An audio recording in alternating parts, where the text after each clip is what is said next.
네, 이제 세 번째 패널 교수님에게 질문을 드리고 싶습니다.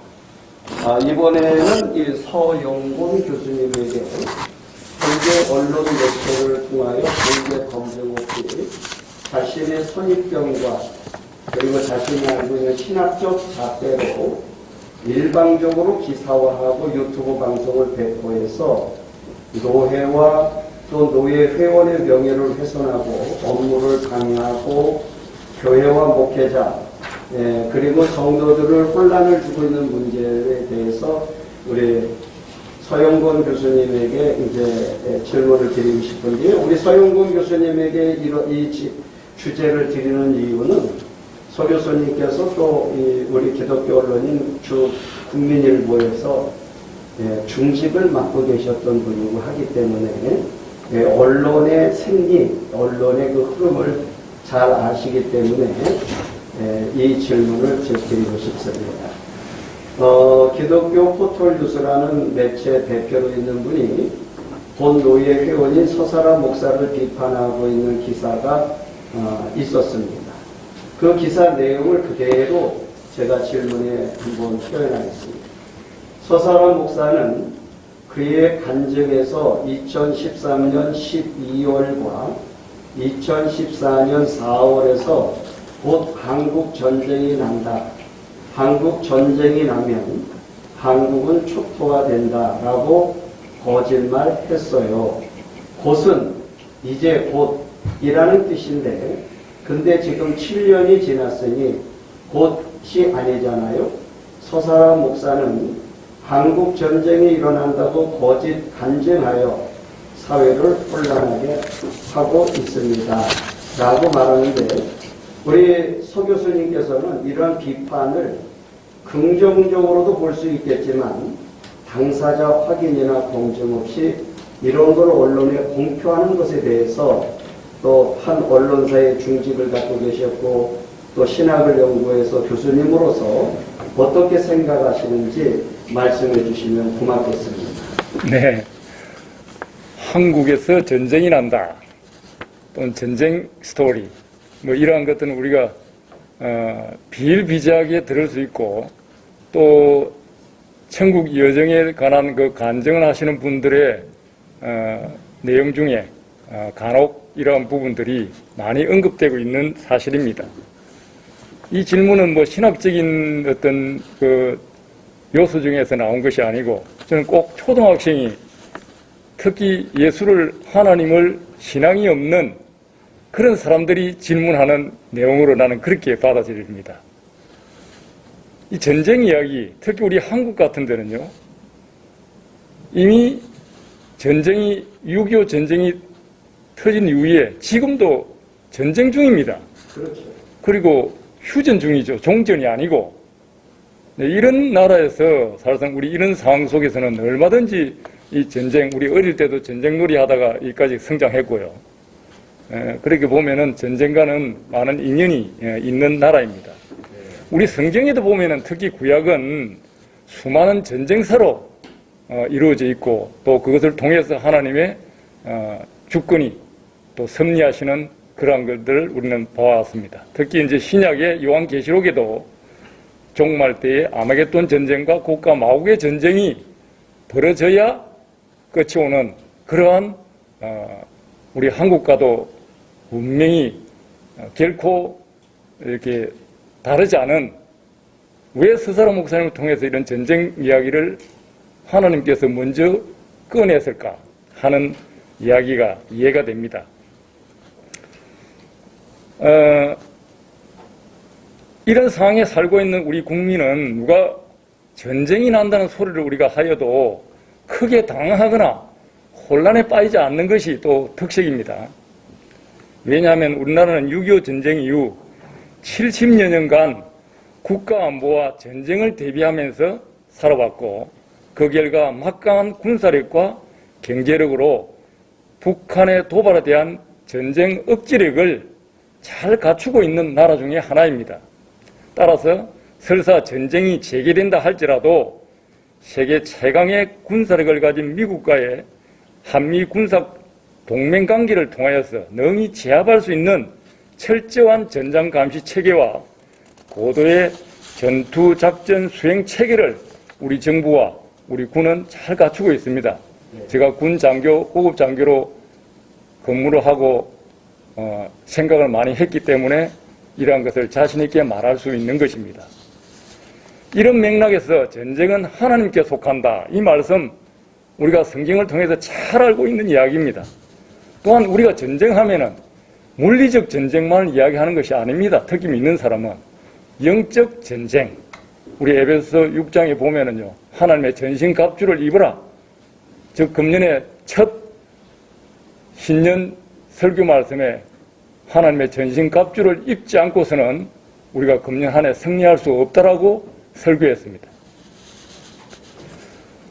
우리 신앙인들은 천상으로부터 전쟁의 메시지나 기별을 듣는 태도와 반응은 비판자들과 뭔가 좀 다른 생각을 해야 되지 않을까요? 스스라 목사가 천상에서 받은 한국의 전쟁이 발발하는 할 것이라는 것의 속에는요, 두 가지의 큰 정보가 내포되어 있습니다. 하나는 이 전쟁은 필연적으로 북한에게는 구원이 필요하고 우리 대한민국에는 회개가 필요하기 때문에 이 전쟁이 일어날 것이다 라고 주님이 말씀한 것으로 저는 기억하고 있습니다. 또 하나는 전쟁의 기미가 있다면은 선제 공격을 해야 이길 수 있다. 이러한 메시지를 분명히 우리 책 중에 여러 군데에서 기록을 하고 있어요. 자, 우리가 북한의 구원이 필요하고 대한민국에는 회개가 필요하다. 이 말씀 제가 설명을 하지 않더라도 왜 우리가 대한민국에 하나님 앞에 회개해야 되는가?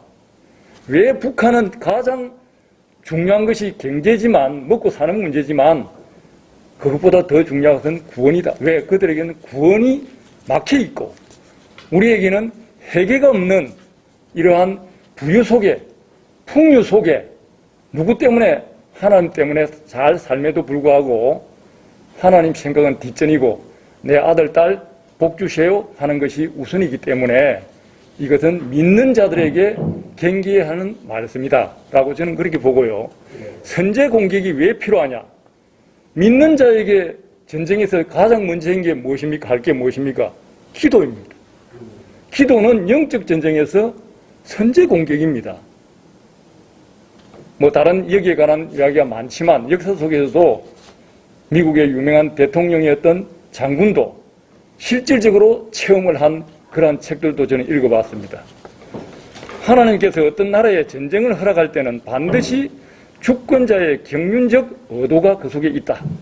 이와 같이 스스라 목사에게 한국 전쟁을 언급하신 것도 우리를 깨우치게 해주시려는 목적이 있다고 저는 그렇게 봅니다. 물리적 전쟁만 생각하지 말고 장차 이 나라의 우환을 대비하려는 뜻으로 저는 받아들였을 것입니다. 전쟁이 곧 난다 했는데 질문에 7년이나 지났는데 아직 안 일어났으니까 이게 거짓말 아니냐? 이런 질문이 있습니다. 스스라 목사는 성경에서 하나님께서 말씀하시는 곧이라는 그 말을 soon이라는 영어를 해석한 것이죠. 이 시간의 때는 의미는 우리 사람들은 명확하게 잘 모른다는 것이 성경에 기록되어 있습니다. 왜냐하면 그 기한과 때는 하나님께 속한 것이기 때문에 예수님께서 공중 휴거하는 것도 곧이라고 말씀하셨고요. 이 공중 휴거가 아직 안 일어난 것도 사실입니다. 그러나 스스라 목사는 하나님께서 장래일을 예언하실 때로부터 그 시간이 얼마나 흘렀는지 또는 예언한 후에 얼마 후에 그 일이 성취되었는가를 성경에서 살펴보면 이해가 될 것이라고 기록하고 있습니다. 요한계시록 22장 20절에 이것들을 증거하시니가 가라사대 내가 진실로 속히 오리라 Yes, I am coming soon 이라고 기록되어 있는데 그렇게 이야기하니까 천사들이 아멘 주 예수여 오시옵소서. 이 비판자들 같으면 아마 물었을 것입니다. 그 soon이 언제입니까? 몇 년, 몇 월, 며칠입니까? 물었을 것입니다. 그런 물음은 없습니다. 예수님께서는 2000년 전에 내가 속히 오리라고 재림을 약속하셨으나 아직도 주님은 안 오신 것이다. 물론 때가 되면 반드시 오실 것이다. 이러하듯이 하나님의 시간 개념 그것을 우리는 카이로스라고 그러죠. 연속적인 개념이 아닌 불연속적인 사건 단위로 일어나는 것이 하나님의 때라는 뜻입니다. 우리가 이야기하는 연월일 10분초를 연속적으로 이야기하는 인간의 시간 크로노스와 다르다는 말입니다. 네. 사도행전 1장 7절에 가라사대 때와 기한은 아버지께서 자기의 권한에 두셨으니 너희의 알 바가 아니요. 7장 이사야서 7장 14절에 선지자 이사가 이렇게 말합니다. 처녀가 잉태하여 아들을 낳으리니 그 이름을 임마누엘이라 하리라 하는 예언을 하였는데 그 일이 주님 오시기 전에 700년 전에 있었던 것으로 그때의 예언을 전한 이사야도 몰랐고 당시의 수신자들도 몰랐습니다. 왜? 언제 주님이 메시아로 그리스도로 이 땅에 오실지는 몰랐다는 것이죠. 그때도 곧이라고 말했을 뿐입니다. 주님께서 속히 오신다고 했는데 언제 오실지도 정말 모른다 라는 것이 서사라 목사의 이야기고요. 말씀이고요.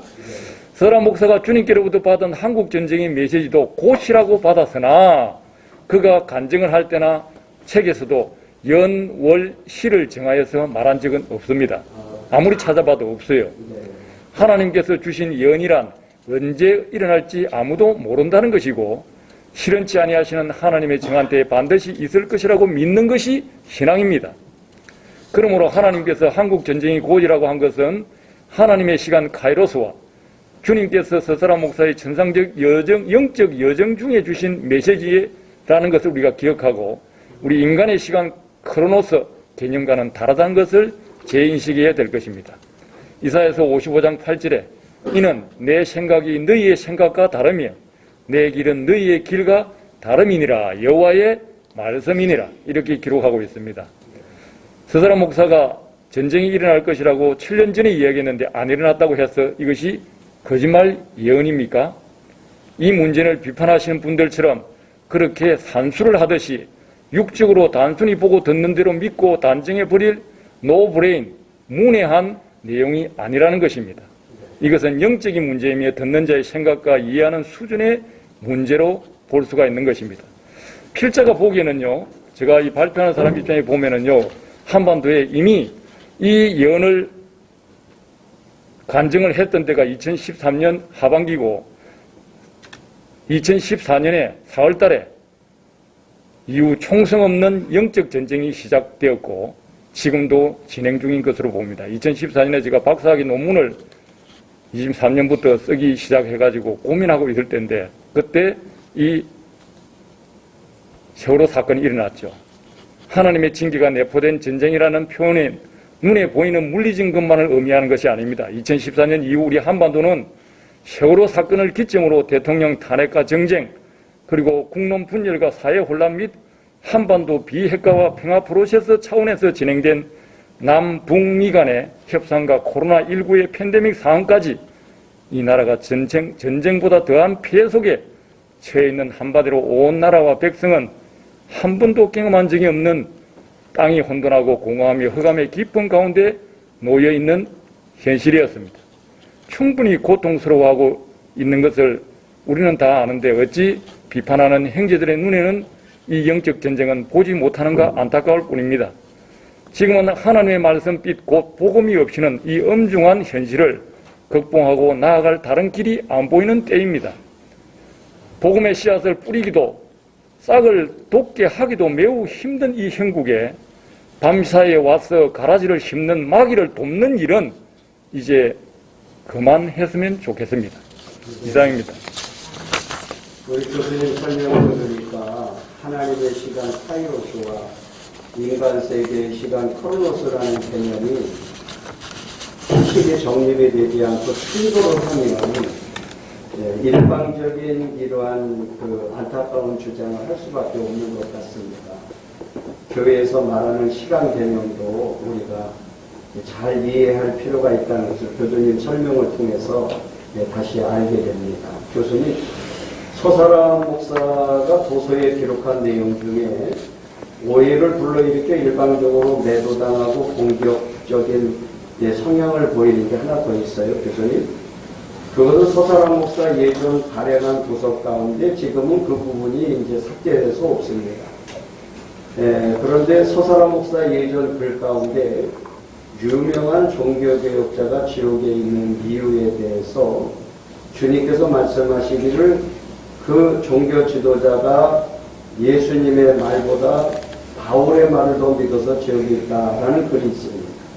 이 글도 일반적인 목회자들이나 조금 교회사적으로 상식 있는 분들은 오해를 불러일으킬 만한 부분인데 이 부분에 대해서 교수님은 서사라 목사의 글을 읽고 이 글에 대한 서사라 목사와 대화하시면서 검증을 하셨을 터인데 이 의미가 어떤 의미인지 예민한 문제인데 한번 신학자로서 한번 설명해 주시면 고맙겠습니다.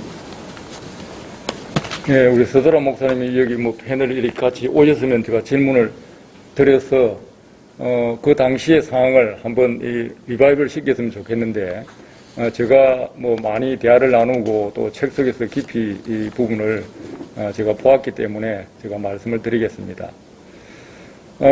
본 그 질문과 비판은 그 두 가지입니다. 하나는 어떻게 보면 유명한 그 종교 지도자가 천국에 안 계신다는 그런 간증을 했잖아요.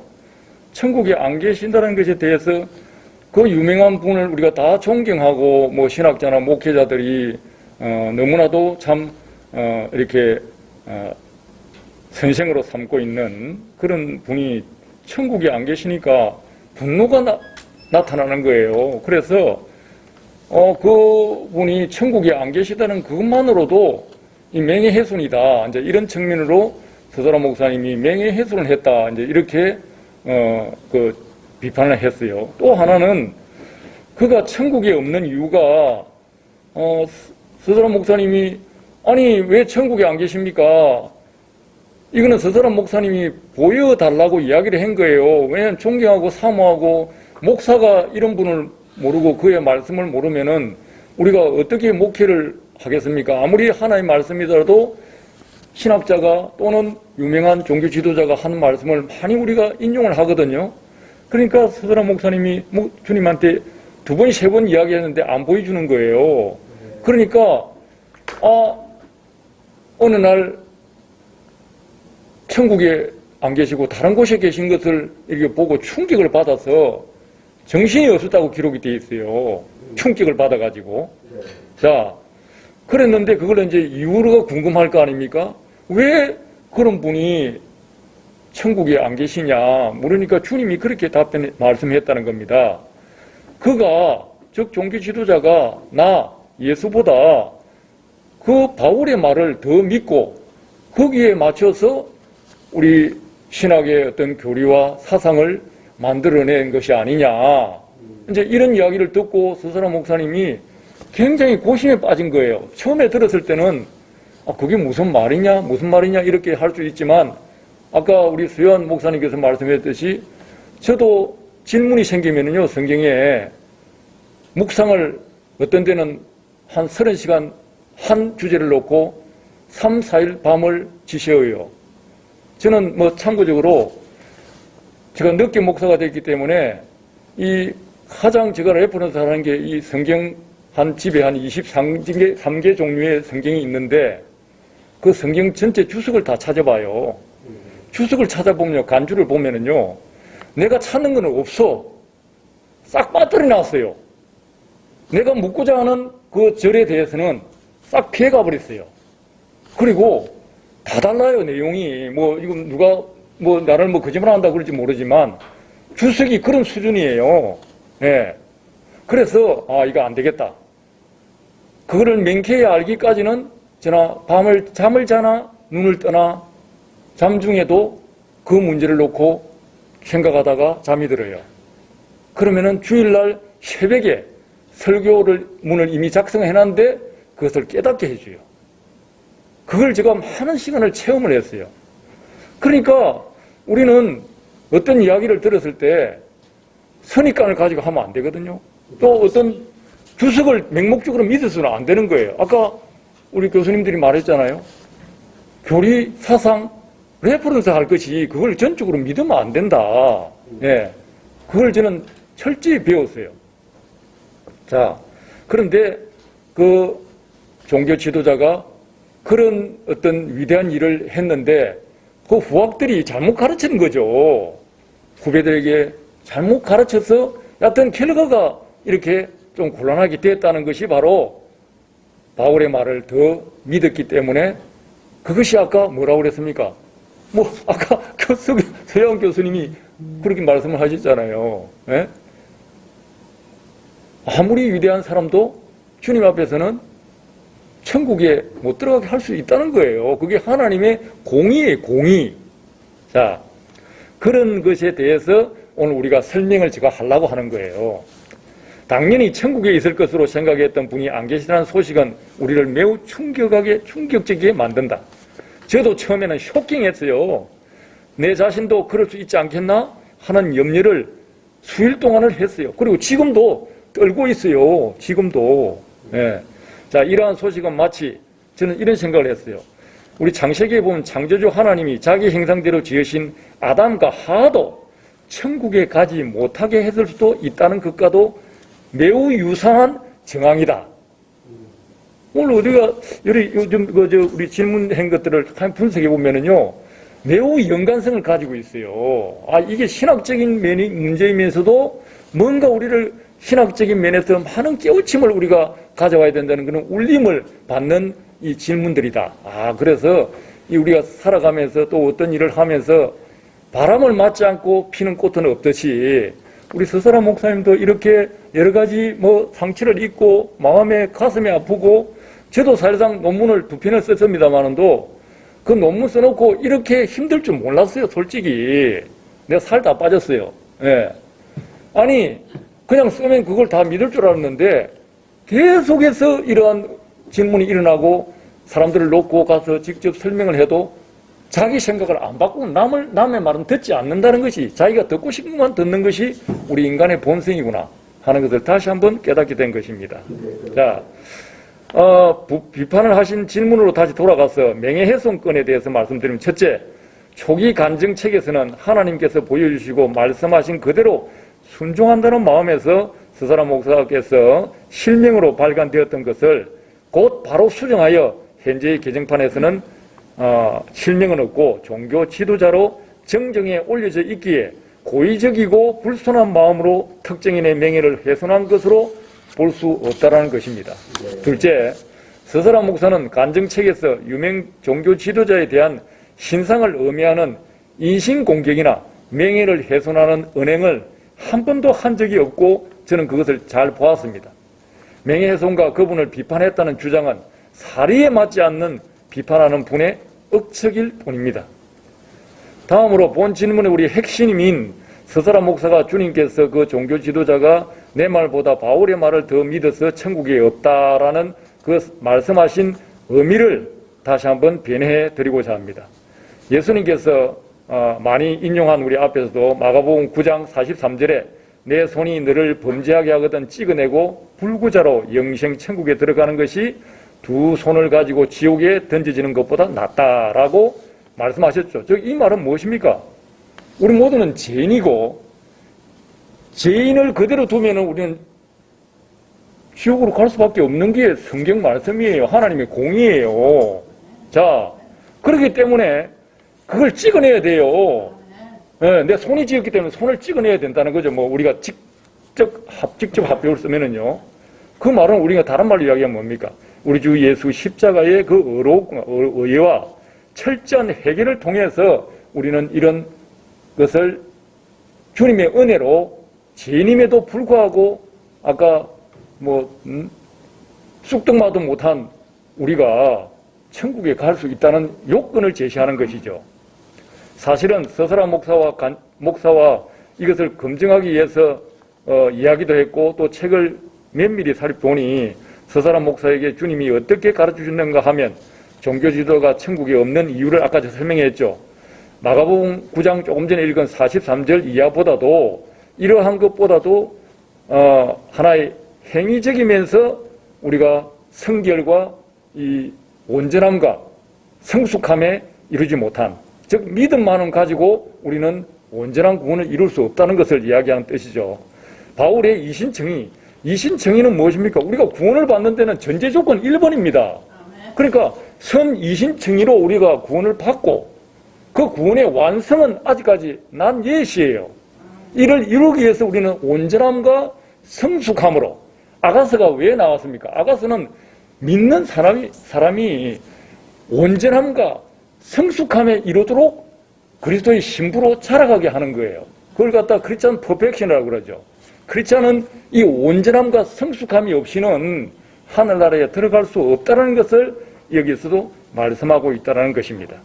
그래서 이 주님의 말씀은 사람들로 하여금 한 번 구원은 영원한 구원인 것처럼 믿게 만들어서 그들의 행위가 예수 믿고 나서 어떠하든 간에, 예를 들어서 우리 튤립 교리 같은 것도 이렇게 보면 나 있죠. 그들은 결국 예정론 교리와 성도의 견인으로 구원을 받을 것이니까 하는 그런 안일한 사고방식과 신앙의 나쁜 영향을 미쳤다는 것입니다. 이 때문에 실제로 이신청의 교리로 많은 사람들이 구원을 받았으나 그 이후에 회개와 성화의 온전함과 성숙한 믿음에 이르지 못함으로 지옥에 처하게 되는 경우가 많이 일어났다는 것을 우리가 간접적으로 알 수 있게 되는 대목입니다. 결국 이 종교 지도자는 어떻게 보면 주님 보시기에 제가 판단한 것이 아니고 참 여러 가지 수고하고 애는 많이 썼으나 어쨌든 간에 그것이 발단에 대해서 잘못 인도한 책임이 있지 않느냐. 그 책임은 어떻게 보면은 교수들이나 우리 지도자 위치에 있는 모든 우리 크리스찬들이 져야 될 책임으로 저는 그렇게 생각이 됩니다. 자, 그래서 이 유명한 지도자 자신은 비록 앞에서도 우리 금 교수님 말씀하셨듯이 성경의 신학자요 성화의 신학자로 불릴 정도로 이신칭의로 구원받은 성도에게도 그 이후에 성화의 중요성을 많이 강조하였으나 결과적으로 후세 사람들에 의하여 무조건적 선택이나 성도의 견인 교리 등과 함께 한 번 구원은 영원한 구원이라고 여기지게 가르치게 되었고 또한 그렇게 교리적으로 인식되게 된 것이다. 이로 말미암아 많은 사람들이 믿음에서 떠나 구원받은 이후에 예수님이 하신 말씀처럼 내 손이 범죄하거든 찍어내어라 하였는데도 불구하고 찍어내지 않는, 즉 철저한 회개 없는 신앙, 즉 세마포를 빨지 않는, 자기 두루마기를 빨지 않는 삶을 살다가 결국 믿음에서 떨어져 마침내 침륜 지옥에 빠져 이기지 못하는 삶을 살게 되는 것이기 때문으로 이해할 수 있는 것입니다. 따라서 서사라 목사에게 유명 종교자가 천국에 거하지 못하는 모습을 보여주며 세상 가운데 교훈하여 깨우쳐 주시려는 주님의 목적과 의도는 마지막 때에 믿는 자들의 회개를 촉구함과 바른 구원관을 가질 것을 경고하는 것으로 보입니다. 이에 대하여 성경의 결론장인 요한계시록 21장 7절과 22장 14절에서 이와 같이 말씀하고 있습니다. 21장 7절에 계시록 이기는 자는 이것으로 상속으로 받으리라. 나는 그의 하나님이 되고 그는 내 아들이 되리라. 22장 14절에 자기 두루마기를 빠는 자들은 복이 있으니 이는 그들이 생명나무에 나아가며 문들을 통하여 성에 들어갈 근시를 받으려 함이로다. 결론적으로 하나님의 심판 앞에는 어느 누구도 자기 의나 세상의 공덕으로 구원받을 자가 없다는 것과 그 누구도 주님의 심판대 앞에서는 큰 자도 피하여 나갈 자도 없다는 것입니다. 중요한 것은 유명한 누구가 천국에 없더라는 기별을 듣는 수신자 모두는 그 자세는 아하 나도 자칫 그렇게 될 수 있겠구나 하는 반면교사로 삼고 자신의 신앙을 떨림으로 뒤돌아보는 계기가 되어야 할 것입니다. 또한 우리 중 어느 누구라도 인본주의적 신학 사상이나 교리 해석이 하나님의 절대 주권보다 결코 앞설 수 없다는 것과 그날의 인간의 신학적 전통이나 교리가 아니라 하나님의 작정된 심판에 따라 우리 각인의 종말적 처지가 결정된다는 것을 명심해야 할 것입니다. 따라서 어찌하든지 예수 그리스도를 믿는 믿음 안에서 주님의 십자가 보혈과 그의 의를 덧입어 우리의 죄와 허물을 매 순간 씻어 정결케 하는 회개와 진리의 순종함과 성령의 인도하심에 동행하는 삶을 끝까지 견지하는 자가 되어야 할 것입니다. 심판주 하나님은 이사야서 55장 9절에 이렇게 말씀합니다. 이는 하늘이 땅보다 높음 같이 내 길은 너희의 길보다 높으며 내 생각은 너희의 생각보다 높음이니라. 이렇게 말씀으로 경계하고 있습니다. 이상입니다. 네, 교수님. 기록된 성경 66권 이외의 사람의 그 주장과 학문과 가장 중요한데 그 글이나 또 어떤 것들이 공정에서 전달될 때 영혼을 흡족시키는 것을 이해하는 아주 긴 설명 대단히 감사합니다. 지금 시간이 조금 실례간지가 오래되고 실내가 조금 너무 하고 더워서 화장실도 다녀오고 해서 한 5분간 조금 휴식을 합니다.